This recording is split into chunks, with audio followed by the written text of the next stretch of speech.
Thank you. Dear friends, what is the power of a book? What can a few hundred printed pages offer our troubled world in a time like this? At a time of plummeting attention spans, a time of too much information. WHO called it an infodemic during the pandemic. But it's still never enough. We have a time of war, a war on facts and science. So I want to ask you all to take a minute and forgive those who are from Gen Z in the room if there are any. But think about a time before smartphones. I remember when I was young, my mother kind of forbade me from watching much TV, but she encouraged me to read books. And every night I'd take a book into bed. And every night she would come in while I was so consumed in the pages and say, "Lights out," and I had a secret stash for a little flashlight. And I'd reach for it just to keep on reading. And at last, when my eyes would close and drift off to sleep, I had that kind of deep quality sleep that only comes after reading a book. So fast forward to today, what does that bed scene look like now? Not just for young people, but for many of us, including me. Now we lie in bed, bathed in the glow of our smartphones. Transfixed, we scroll through endless addictive content, wasting our time on platforms designed to mimic slot machines. Platforms run by algorithms that spoon-feed us a diet of junk food. Content that never satisfies us, and yet we keep on scrolling. And at last, exhausted, our eyes do close, but often our vexed minds find it hard to rest, and we lie awake, wired. It's no coincidence that the term brain rot was just named the Oxford Word of the Year, and this refers to a deterioration of someone's mental or intellectual state due to the overconsumption of low-quality content. The experts who studied why they came up with this term for Oxford noted that the usage of the term brain rot had shot up 230% over the past 2 years. And it was because of people's own concerns that their information diet was trash on social media. And so the Oxford University Press noted on its website, and this is relevant to this group today, that the first recorded use of the term brain rot was found in 1854 in Henry David Thoreau's book, Walden. I'm sure many of you have read it. This reports his experience of living a simple lifestyle in the natural world, but as part of his conclusions, Thoreau criticizes society's tendency to devalue complex ideas or those that can be interpreted in multiple ways in favor of simple ones. And he sees this as indicative of a general decline in mental and intellectual effort. And he wrote, I quote, "While England endeavors to cure the potato rot, will not any endeavor to cure the brain rot which prevails so much more widely and fatally?" He wrote that in 1854. I'm sure he's rolling in his grave now, because what would he think of the state of our brains today? Because certainly scrolling social media leads to an even more dramatic decline in mental and intellectual effort. And even worse, the constant stream of content, much of it contaminated with misinformation, disinformation, and hate, is now what passes for our public sphere. One social media owner even calls it the global public square. It's not really a public square that any of us really want to hang out in, but yet we do. It shuts down meaningful debate, and it's a space where vicious trolls silence dissent, attacking and driving out vulnerable or minority voices.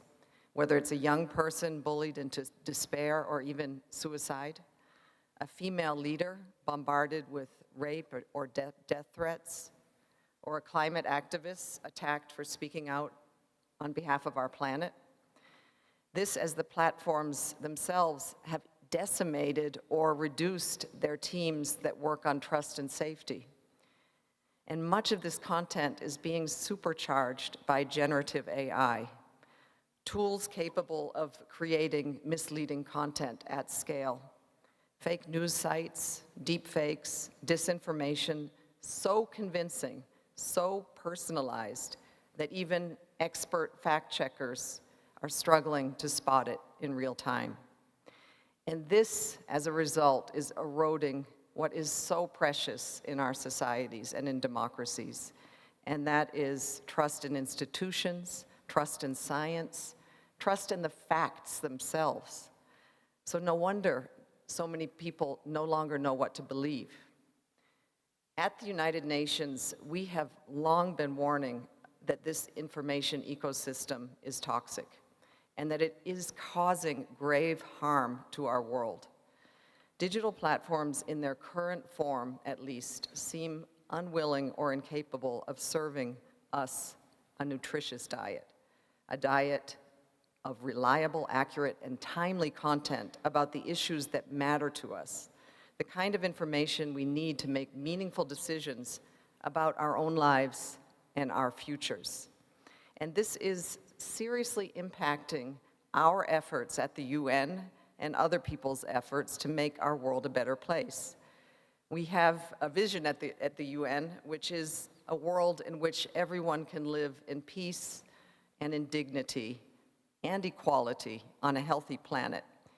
And as was introduced just before, my job at the UN is to lead our communications response to disseminate clear and reliable information about the state of our world, and also to advocate for a better tomorrow.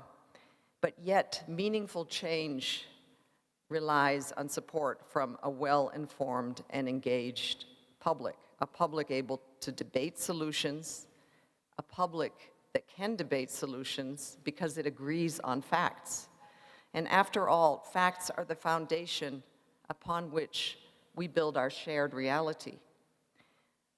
The German philosopher Hannah Arendt once wrote, "Freedom of opinion is a farce unless factual information is guaranteed, and the facts themselves are not in dispute.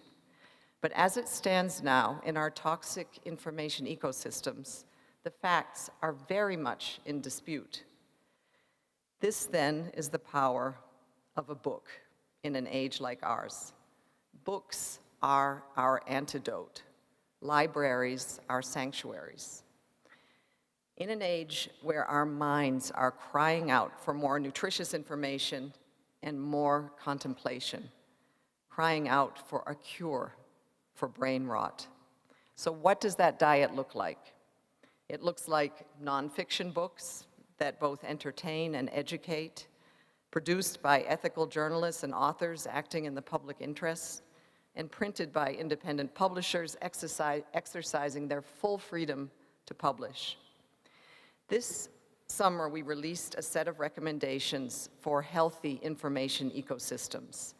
These are called the United Nations Global Principles for Information Integrity, which is really our blueprint for a healthy information ecosystem, one in which all actors are held accountable for the integrity of information that they publish, and in which thriving independent publishing and media industries are free to deliver us the information diet we so desperately need. In this vision, social media platforms elevate the facts and demote lies, not the other way around. The most accurate and reliable information is the most accessible, and books are both read and readily available. Dear friends, the UN stands firmly behind a free and independent media and publishing industry and is urging all actors to uphold the right of journalists and publishers to operate independently. And in return, we're also asking you all to take full responsibility for the integrity of the information that you publish, to also double down on fact-checking and accuracy and uphold the highest editorial standards. I don't think I need to tell the people in this room this, but anyway, message delivered.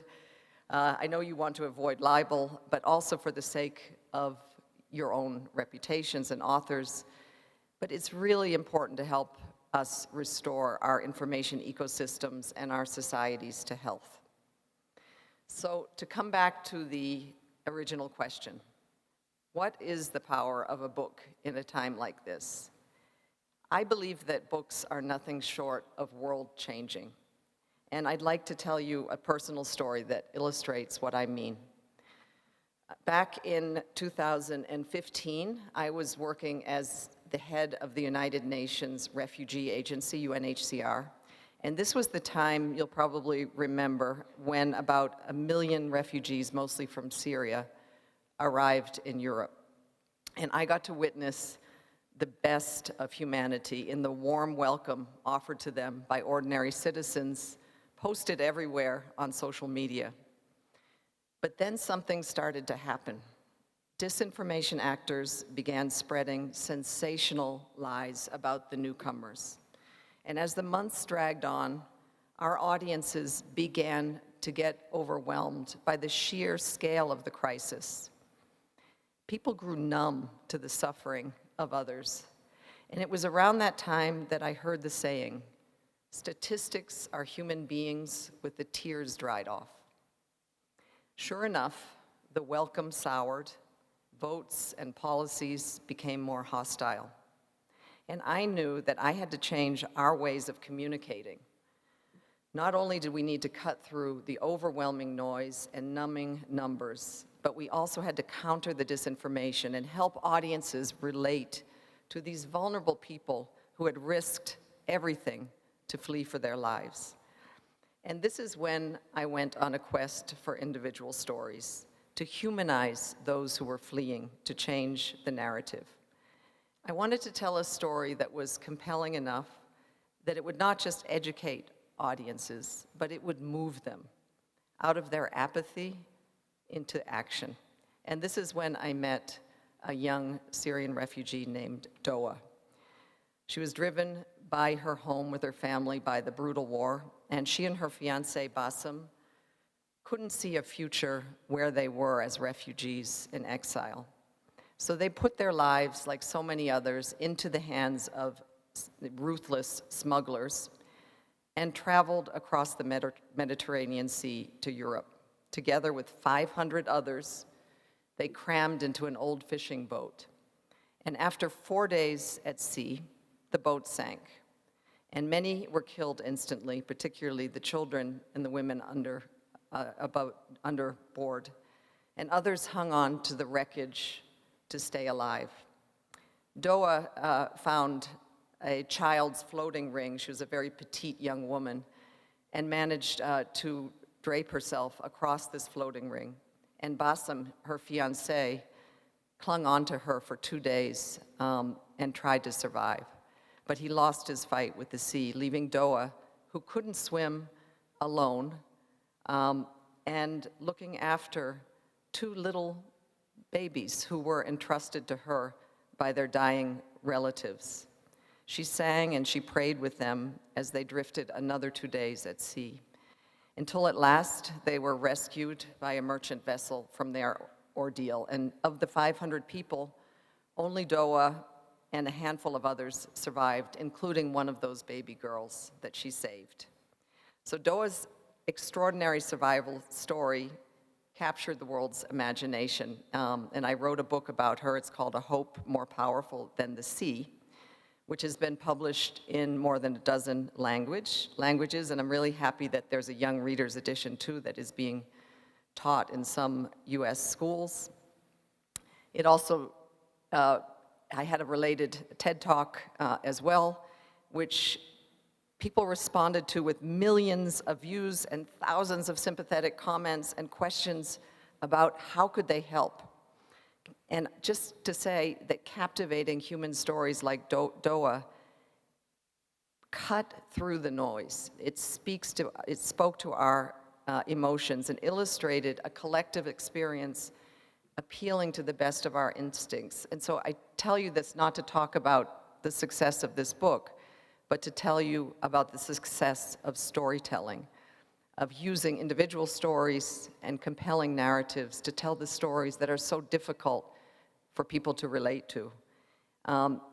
Doa's story, Open Minds, gave people a relatable hero and gave them a ringside seat on something that was so complex, some far-off conflict and humanitarian crisis. And it opened the space for meaningful discussions and meant both Doa and I were invited to give talks like this one. And the printed words are still out there, generating empathy for large and vulnerable populations of refugees worldwide.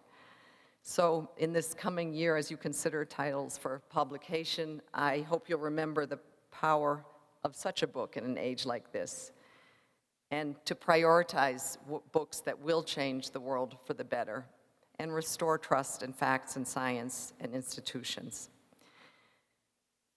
We need these diverse voices from all over the world, and particularly from vulnerable groups who are under attack and so misunderstood in our digital age, voices like Doa's. And at the same time, I know that you're struggling as we are grappling with the future in which AI will play an even larger role in publishing and media. We've been astonished to see the launch of imprints planning to use AI to accelerate the publishing process and to compete with traditional publishers. There have been deals that we've heard about between publishers and AI actors to use nonfiction works to train AI models, but these deals rely on gaining authors' permission, but yet I hear that that is a very rare situation indeed, and it is the scraping without permission that brings the alarming implications for copyright. And so we will continue at the UN to demand that AI actors respect copyright and licensing and provide compensation, and more broadly to develop these tools safely and in line with human rights, and to deploy them for the good of humanity. And meanwhile, it's up to us to keep our eyes fixed on a better tomorrow, in a future in which societies are guided by science and united by facts, and which a healthier and better informed public brings meaningful change our world so desperately needs. And we hope, and we're so pleased to be partnering with IPA, because it feels like we've already joined forces in our growing movement for those who are striving to restore integrity in our information ecosystems and trust into our public sphere. Thank you.